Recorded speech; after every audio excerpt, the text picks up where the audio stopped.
Dunyo bo'ylab elektron savdoning rivojlanishi hisobiga pochta va kurerlik jo'natmalari orqali tovarlarning bojxona chegaralari orqali olib o'tilish ko'rsatkichlari ham sezilarli darajada o'smoqda. 2022-yilda bojxona organlari tomonidan 18413 tonna pochta va kurerlik jo'natmalarining bojxona nazorati va rasmiylashtiruvi amalga oshirilgan bo'lsa, bu raqam 2024-yilda salkam 1.3 barobarga oshib, 23520 tonnani tashkil qildi. O'zbekiston Respublikasi Prezidentining 2025-yil 25-martdagi Davlat bojxona xizmati organlarining faoliyatini tashkil etish va bojxona ma'murchiligini yanada takomillashtirishning qo'shimcha chora-tadbirlari to'g'risidagi 122-son qarori bilan Bosh pochtam tashqi iqtisodiy faoliyat bojxona posti negizida elektron savdo maydonchalari orqali xarid qilinayotgan tovarlarni bojxona nazorati va rasmiylashtiruvdan o'tkazishga mo'ljallangan elektron tijorat tashqi iqtisodiy faoliyat bojxona posti tashkil etilmoqda. Elektron tijorat orqali xarid qilingan tovarlarni respublikamizga olib kelish hajmi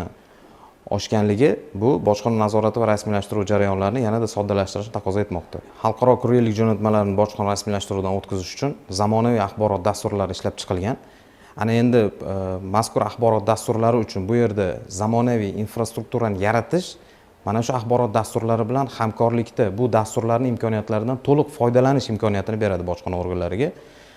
Buning natijasida xalqaro kurerlik jo'natmalarining bojxona rasmiylashtiruv vaqti 2-3 barobarga qisqarishiga erishiladi. Bunda markazlashtirilgan xalqaro logistika kabi imkoniyatlariga ega infratuzilma yaratiladi. Xalqaro kurerlik jo'natmalarining vaznini o'lchash, skanerlash, saralash va qayta ishlash jarayonlarini avtomatlashtirilgan tartibda amalga oshirish imkoniyatini yaratuvchi konveyer lentalar va boshqa texnologiyalar bilan jihozlanadi. Xalqaro pochta va kurerlik jo'natmalarini bojxona nazoratidan o'tkazish jarayonlarini soddalashtirish maqsadida jo'natmalarni qabul qiluvchi fuqarolar tomonidan elektron tizim yordamida tasdiqlash mexanizmi yaratiladi. Elektron tijorat o'zgarishlarida yangi foydasi rasmiylashtirishimiz tezlashdi.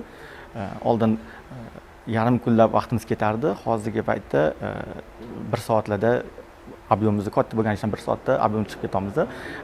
Bizga qulaylik klientlar ko'paygani, yetkazib berish sifati oshganligi uchun xorijiy elektron tijorat korxonalari tomonidan O'zbekistonga qiziqish uyg'ondi. Faoliyat yuritishni boshlaganimizdan beri hozirgi kunga kelib yuk hajmi 40-50 barobarga ortdi.